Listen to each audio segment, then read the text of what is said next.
This is WKYT This Morning. Well, good morning to you here on Christmas Eve. Santa's watching. Keep that in mind. I'm Bill Bryant. And I'm Rebecca Smith. Hope you're a mix of naughty and nice, right? Good to have you along with us here on WKYT This Morning. And now at 6:30, across the South, rescuers are continuing to search for survivors of a powerful and rare Christmas week storm. 2 people are rushed to the hospital where one of them died after a late-night crash in town. And a Lexington delivery driver finds a bullet in his car after an early morning run. And it certainly was a wet and wild evening in the bluegrass overnight, but most of that active weather moving into Virginia and West Virginia as we get set up for what looks to be a really nice Christmas Eve. But the active weather returns for Christmas in force. I'll break it all down coming up. And it is so rare for Christmas week, but a storm is being blamed for at least 6 deaths in Mississippi, Arkansas, and Tennessee. As Andrew Spencer reports, the severe weather impacted much of the Midwest and the South, of course, in a terrible timing for this, just as people traveling home for the holidays. We came that close. It's like a near-death experience. Some people made it to safety just in time. We were in the house, we heard the wind picking up, we just dashed out to the storm shelter, and we had 45 seconds, and it just hit. We walked out of the storm shelter, everything was gone. Others weren't so lucky. Several people died as a large tornado formed in northern Mississippi. It left a trail of damage for miles and miles, moving well into Tennessee. When the tornado was over, I couldn't even find my house. It was just that bad. Trees was just everywhere. Overnight, first responders in several states worked to make sure nobody was trapped under debris, desperate for help. That's our number one priority. If we do have someone that is stranded or someone that is trapped, we're trying to clear each street, each county road, each highway, going door to door to make sure we can eliminate all the possibilities there's still someone that needs help. The storm system left damage across much of the Midwest and the South, flooding roads, downing trees, and damaging homes in parts of Kentucky, Illinois, Indiana, and Alabama as well. Andrew Spencer, WKYT. Well, in northern Kentucky, a couple fortunate to be alive. Right, they were rescued from their mobile home after it was blown over a hill during the storm that moved through that area. WKYT's Michelle Chamberlain is at our live desk with their story right here at Christmas time. Good morning. Good morning, and like you said, this Pendleton County couple is just thankful to be alive this Christmas Eve morning, but they have lost their home. Severe weather knocked over their home in Butler, Kentucky, trapping the elderly couple inside. Their home now sits on its roof, but it was a close call as it appears the mobile home was stopped from going into an embankment by a tree. Now, the couple was inside the home when it was blown over. When rescue crews arrived, they say the couple was trapped under furniture. The wife had to be cut out of her home. Her husband was eventually able to escape through a window. The winds and damage suffered is unexpected for this area this time of year. I've lived here all my life and I ain't never seen nothing like this in December. So.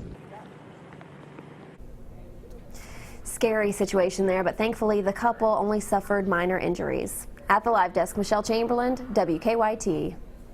All right, Michelle, thank you very much. Well, the severe weather created some headaches for people traveling for Christmas. Drivers were slowed by heavy rains and strong winds last night. Some say they were even forced off the roads at times, pulled over because visibility was so bad.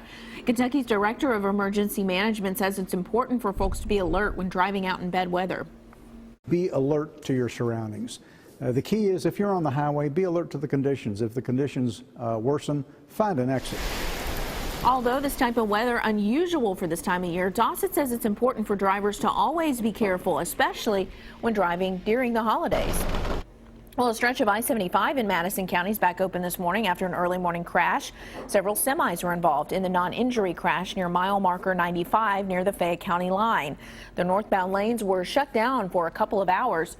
The interstate reopened a little more than an hour ago. Well, speaking of travel, we are keeping track of this morning's flights at Bluegrass Airport. Right now, it looks like there is one delay. That's the Delta flight from Detroit. Storms here and across the South. Many delayed flights in and out of Bluegrass yesterday. The airport hoping to have a much smoother day today. All right, hopefully that is the case. Our time this morning is 6:35, and new this morning, while this is such a joyous time, it's tempered by the fact that we're working now to learn the latest on a deadly Lexington crash that happened last night. It was on Winchester Road near the interstate out around Hamburg during last night's storm. At least one person was killed when a car was hit by a semi. WKYT's Mark Barber is at the hospital now with an update for us this morning. Mark? Good morning, Bill. And the coroner has a very difficult job this morning as he tries to find the family of the female who was in that crash to tell them that she was killed. Certainly very difficult news to deliver and even harder to hear, certainly considering this time of the year for the family. Now, the fatal crash happened around 10:30 last night when investigators say a car tried to turn left onto Elkhorn Road from Winchester Road. That's when a semi-truck crashed into the side of the car, injuring the male driver and killing the female passenger. The driver is being treated for his injuries at UK Hospital, and he is expected to survive. It was raining very hard when the wreck happened, but police tell us they don't know if the poor driving conditions played a part in the crash. As more drivers are starting to hit the road today to travel for Christmas, state police want you to know that Kentucky has already had 72 more deaths on the road this year than we did this time last year. State police say a little common sense goes a long way in helping you arrive safely at your destination. They are asking drivers today to be aware of their surroundings and to slow down, buckle up, and drive defensively. Now, while we do not know if any of those safe driving practices were missing from the crash that happened here on Winchester Road, again, they do not know why the crash happened. We do know that the driver of the semi-truck will not be charged. Live in Lexington, Mark Barber, WKYT. Mark, thank you. Live from the scene of that tragedy this morning. And new on WKYT, a Lexington pizza delivery driver is okay after being shot at overnight. The Domino's employee was delivering a pizza to the Coolovan Apartments on West 6th Street when he heard several gunshots. He told police that he thought the shots came from a silver Chrysler 300. The driver was not hurt, but when he got back to work, he found a bullet hole in his car. New on WKYT this morning, investigators have identified a man who was found dead in Harrison County. The coroner says the victim is 33-year-old Billy Combs Jr. of Cynthiana. He was found Tuesday night on the edge of the South Fork of the Licking River. The coroner tells the Herald Leader it's not clear how Combs died. Thieves in downtown Cincinnati crashed a minivan through the front of a Saks Fifth Avenue store. They had to smash into the building twice to get through a metal security gate. Police say 4 men jumped out and took several items from the front of the store. They took off in a second minivan getaway car. The heist took all of about 77 seconds to be exact. Police have not confirmed exactly what was stolen. We've learned that Kentucky Governor Matt Bevin will make his first budget request to the state's General Assembly on January 26th. Bevin will have had just 2 months since he was elected to craft a spending plan to account for the state's soaring public pension debt and expanding Medicaid population. Bevin, who ran as a political outsider, has never held public office. He issued a statement earlier in the month complaining that he was facing a financial crisis left behind by former Governor Steve Beshear. The Kentucky Attorney General's office has settled a lawsuit against the maker of OxyContin. The lawsuit, first filed in 2007, accused Purdue Pharma of marketing the prescription painkiller as non-addictive. But the state claimed that there was a wave of addiction and increased medical costs. The lawsuit was settled for $24 million. Purdue Pharma did not admit any wrongdoing, but has since replaced OxyContin with a new version. Investigators think an argument over a television led to the fire at the Rockcastle County Detention Center. We were reporting live from the scene this time yesterday morning as the building was being evacuated.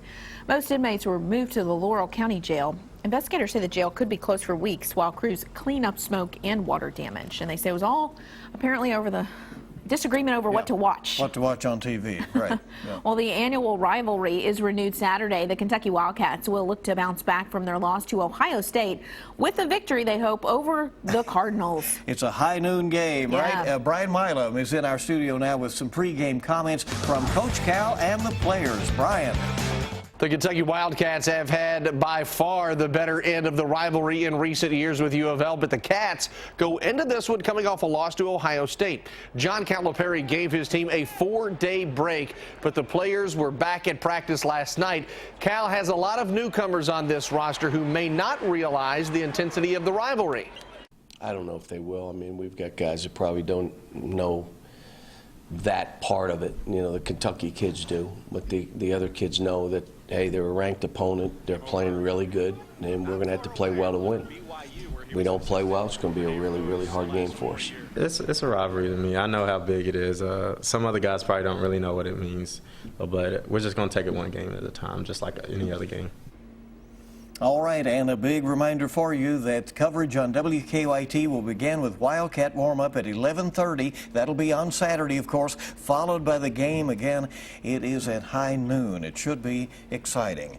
We're all wearing holiday red around here today. We'll point that out. This is for Christmas. You felt the need to clarify, yes. It is not Louisville red. Although we have some Louisville fans out there. We're well aware of that. But it's going to be a good game to watch on Saturday. Time this morning is 6:41. And let's check live drive traffic this morning. See what is happening out there bright and early. And here is a look right now at our current traffic and current situation. Looks green, normal. It's looking good. You know, there may be a little bit of traffic congestion at certain points of the day because of people trying to get those last-minute Christmas gifts in, but probably most people, you know, have that already done, except for hopefully you can, some of us. Yeah, sit back and relax a little bit as the day goes along. Expect increased traffic, of course, on the interstates as people will be moving from point to point. AAA estimating more than 100 million people will be going somewhere. Well, they say it's a record, right? Record. Largest number of people ever to travel. So keep all that in mind, and everybody make it safely to their destination and back. Safety is the word. More news coming up now from WKYT this morning here on Christmas Eve. A little girl in New Jersey called 911 for an emergency, and this one involved her elf on the shelf. We'll tell you what happened after weather. Active weather, certainly the theme of 2015, but it looks like things will actually be quite nice for Christmas Eve. Now, Christmas, totally different story. I'll show you what to expect moving forward.